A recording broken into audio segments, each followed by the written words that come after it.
And action. Good day, my friends. This is Avalon, and I am so excited to join you on another video episode with Avalon Mindfulness, our mindfulness journey. So, on this walk and talk, if you are just listening to the audio, go ahead and walk and talk, or just walk while I talk. Or you could join the video portion and enjoy my scenery, my background, and getting a smile right at you to remind you to keep smiling. And these videos will be available by subscription. These first 6 videos will be available to you at any time. It's important for me to show my face along with the voice that you've been hearing on Walk and Talks so that you get a chance to know who I am, get a chance to understand what it is that I do as a mindfulness mentor. Coaching is one word, but mentoring is another. It's being able to look up to guidance, and it's up to you what you choose to do with it when you're being mentored. As a coach, I'm not there to blow the whistle on you. I am just here to help guide, give you assistance, and get us all to a happier place, to a more emotional well place. That is my goal. Not necessarily mental wellness. Again, if you are in need, you should seek professional help from a PhD of psychiatry. I am here as a psychologist to help you in your emotional well being. And today's topic is going to be about relationships. Hmm, that's a big, long discussion, and we will have plenty more of those kind of discussions. That was a big bumblebee that just flew by. I am, again, in another studio, in another place, as I travel the country on my mindfulness tour with you so that you can enjoy some different scenery, you can enjoy the different videos available. But let's get on to today's topic of relationships. I want to start with something, and I'd like to focus on it for today. I'll have more of these videos and consulting. You can get in touch with me for these type of face-to-face consulting mentorships, to have somebody to talk to, have somebody to listen to, and get you into your next phase. Where we come from is our normal. What do I mean by that? If you come from a family that lived in one house and you had a grandmother, a grandfather, your parents, several siblings, aunts, uncles, people in and out of your house all the time, that is your normal. You're used to being around family. If you grew up in a one-parent household or as an only child, that is your normal. You know how to deal with one-on-one differently than in that gathered situation. If you grew up in a household with just your grandparents and no one else, if you grew up in a household where you lost a parent or both parents and were with relatives and or siblings, that's your normal. So when we're dealing with other people, we need to understand where it is that they came from. Now, we can begin to understand, we can empathize to a degree, but we can't live the life that they led. So it's trying to be better at listening and understanding where they came from. Because those first 2 years of life are very vital in our upbringing. How was that person or yourself treated as a child? Were you very restricted by your parents or your guardians or whoever was taking care of you? Were you told no, no, no a lot? So no, no, no were your first words? Or were you said, oh, let's go over here, let's explore this, let's work on this, instead of sticking our finger in the plugs? And that beginning right there has a lot to do with the rest of our life. Are you a no, no, no person? Or are you a, oh, let's go over here and let's try this? Yes, those things were taught to you before you were 2 years old. You already were developing your opinions before you could speak clearly, before you could walk the way you walk today, before you could communicate and communicate your emotions. Because in those first several years of life, in the first 5, 6 years of life, discussing your emotions is very difficult. That's why children will pout, that's why children will cry, because they don't have the vocabulary to tell you how they're feeling. And again, what do I tell you? It's about your tools. Were you given tools in your tool bag as a young child to be able to go, there, hold on, let's figure this out together and make this okay? Do you have the tools in your tool bag that tell you it's going to be okay? Did somebody teach you, hey, you don't have to be upset about that. You didn't know that was what was going to happen. You didn't know that when you dropped it, it was going to break. It's okay. Versus, you dropped it, you broke it, you're not going to get another one. Completely different reaction from the same adult or different adult. Meaning same adult when I'm saying that might have both been mothers, grandparents, fathers, siblings, even whoever was caretaking you. How did they respond when something happened, when something broke, when you got hurt when you were playing? Did they say, oh, come here, let me clean that up, let me go ahead and take care of that, let's wash it off, don't cry, it's gonna hurt a little bit? Or, oh, see, you went to the top of the monkey bars and you fell off? Of course you're gonna get hurt. What did you think? You weren't thinking, you were a child. You fell because, well, you don't have the strength to be going up there and doing those things. But nobody stopped you, nobody told you different. And you had to work through those emotions that you didn't know how to work through. Whether it was being told, there, it's going to be okay, let's fix this, or it's your fault. So, beginning right there in those early days are the stages of how we begin to deal with problems and how we deal with problems from other people. Our fears of how they're going to approach us when there is a problem, when there's something going on or something wrong, if we want to call it wrong. So, how we deal now in our relationships are going to be based on that set of tool bag that you were given when you were 1, 2, 3, 4, 5 years old. And how you deal with it now is how you choose to deal with it now. Have you chosen to refine your tools? Have you chosen to replace and get new tools in that tool bag so that you can better your relationships, that you can better understand, that you can be a listening ear when somebody has a problem, not be cringeworthy about what they're going to tell me next, or be the person who is cringeworthy, who overshares everything. Yes, oversharing. So that can be another sticky situation in a relationship. And when I say the word relationship, I'm not just talking about a romantic relationship. I'm not just talking about somebody who you're in love with, whether it's of the moment or for a lifetime. I'm talking about all the relationships. I'm talking about relationships with your siblings, with your parents, grandparents, aunts, uncles, cousins, everybody, including your workmates.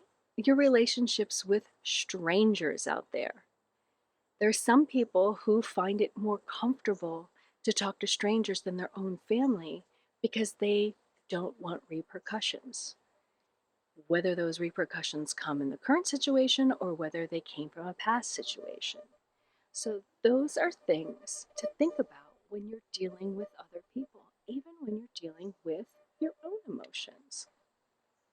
When you're dealing with your own emotions, understanding where you came from and how your guardians watched over you has a lot to do with your own reactions. You're going to do usually one of two things. You are going to repeat because that is what you were taught, or you're going to say, I didn't like that, and go the opposite direction and choose a different method. And some of that is personality based as well, as you get to know yourself. And we're always getting to know ourselves all the time, our entire life. We are developing a relationship with yourself. And that's the most important relationship to work on. Getting to know who you are, who your real self is. Now, we often use this word, you know, that comes to say your authentic self. What is your authentic self? It's a word that gets tossed around a lot, but it's part of who you are inside. Now, let me say this, your authentic self might like to be in pajamas all day. Your authentic self might like to wear designer clothes. Somebody who says, oh, they're not being authentic because they're all lots of makeup and wigs and they like too much jewelry. That might be someone's authentic self. And they are self actualizing to get to that point to be their authentic self and get moving towards there. You might think being an earth mother, an earth father, somebody who grows their own food and composts in the yard and doesn't eat animals and just strictly lives a vegetarian diet and doesn't have a lot of beings is living their authentic self. Yes, that's a different type. That's a different personality. There are so many authentic selves.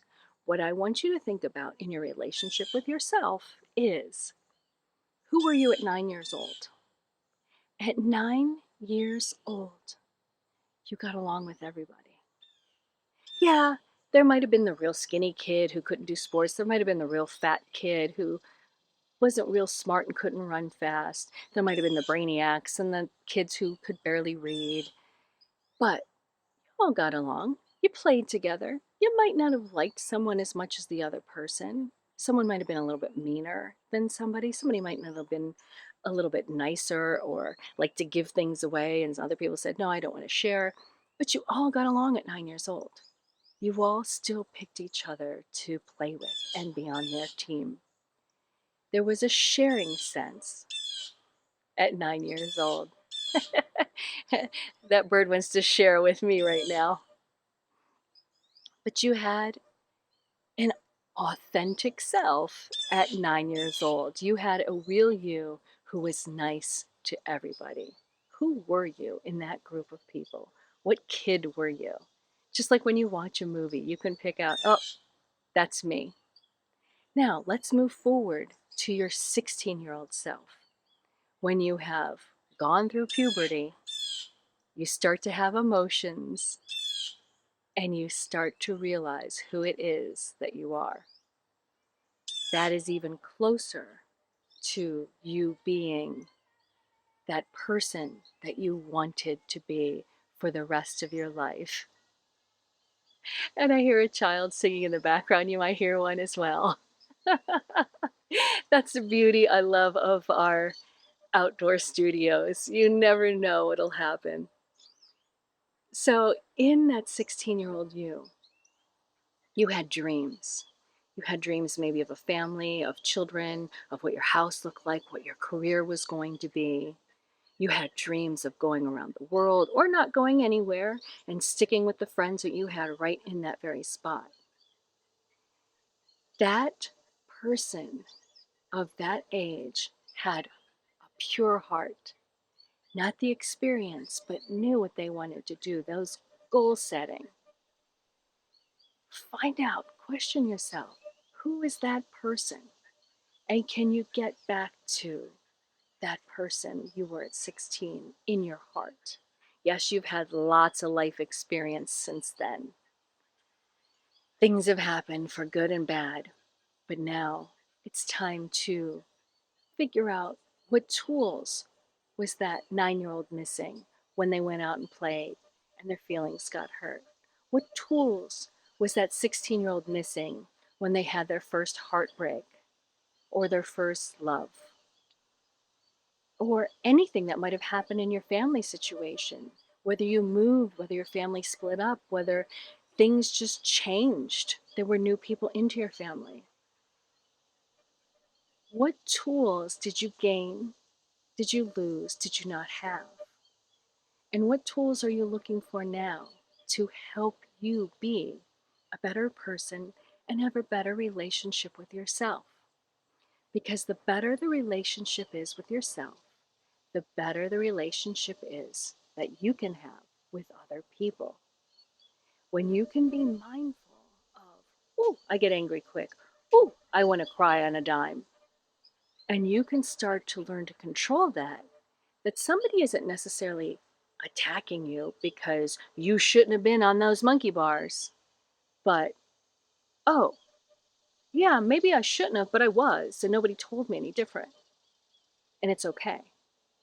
Or, they're there, pamper, pamper, let's get that band aid on. And now you're waiting for somebody like to come to you. Well, are you feeling okay? Why are you so sad?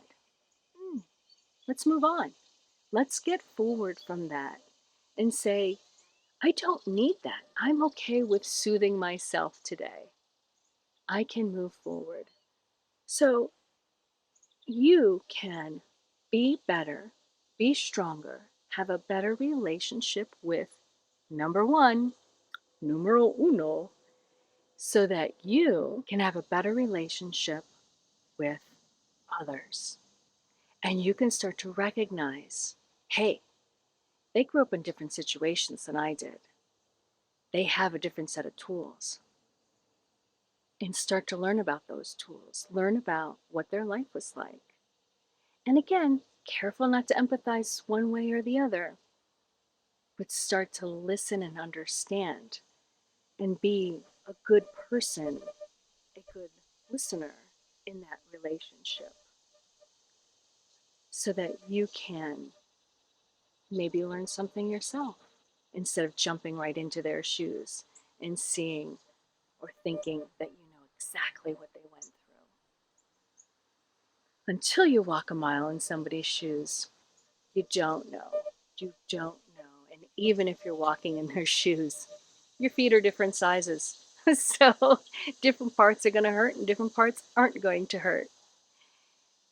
This is a wonderful place and time for you to start gaining a sense of yourself against a sense of your mindfulness.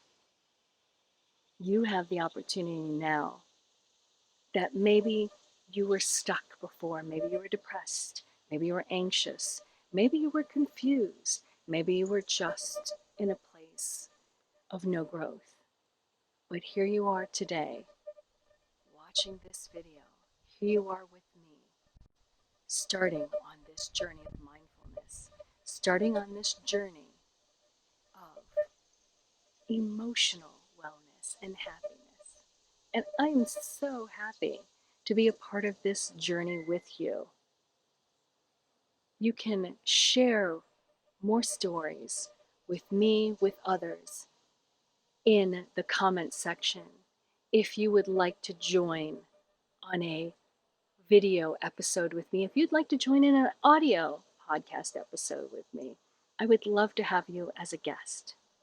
And for those of you who are in the mindfulness business and you would like to share a professional conversation For our viewers and our listeners, please reach out. If you are interested in sponsorship for the show, please reach out. 1 minute calm at Gmail, and I'll be there for you, and we can start on this. If you have questions, just reach out. You're not alone in this journey. Don't forget that. You are not alone on this journey. I want to thank you for following, liking, subscribing, your donations, everything that you're doing to keep this going. Avalon's 1 minute calm walks and talks, videos, and podcasts. I look forward to seeing you again real soon. Thank you, and have an amazing day.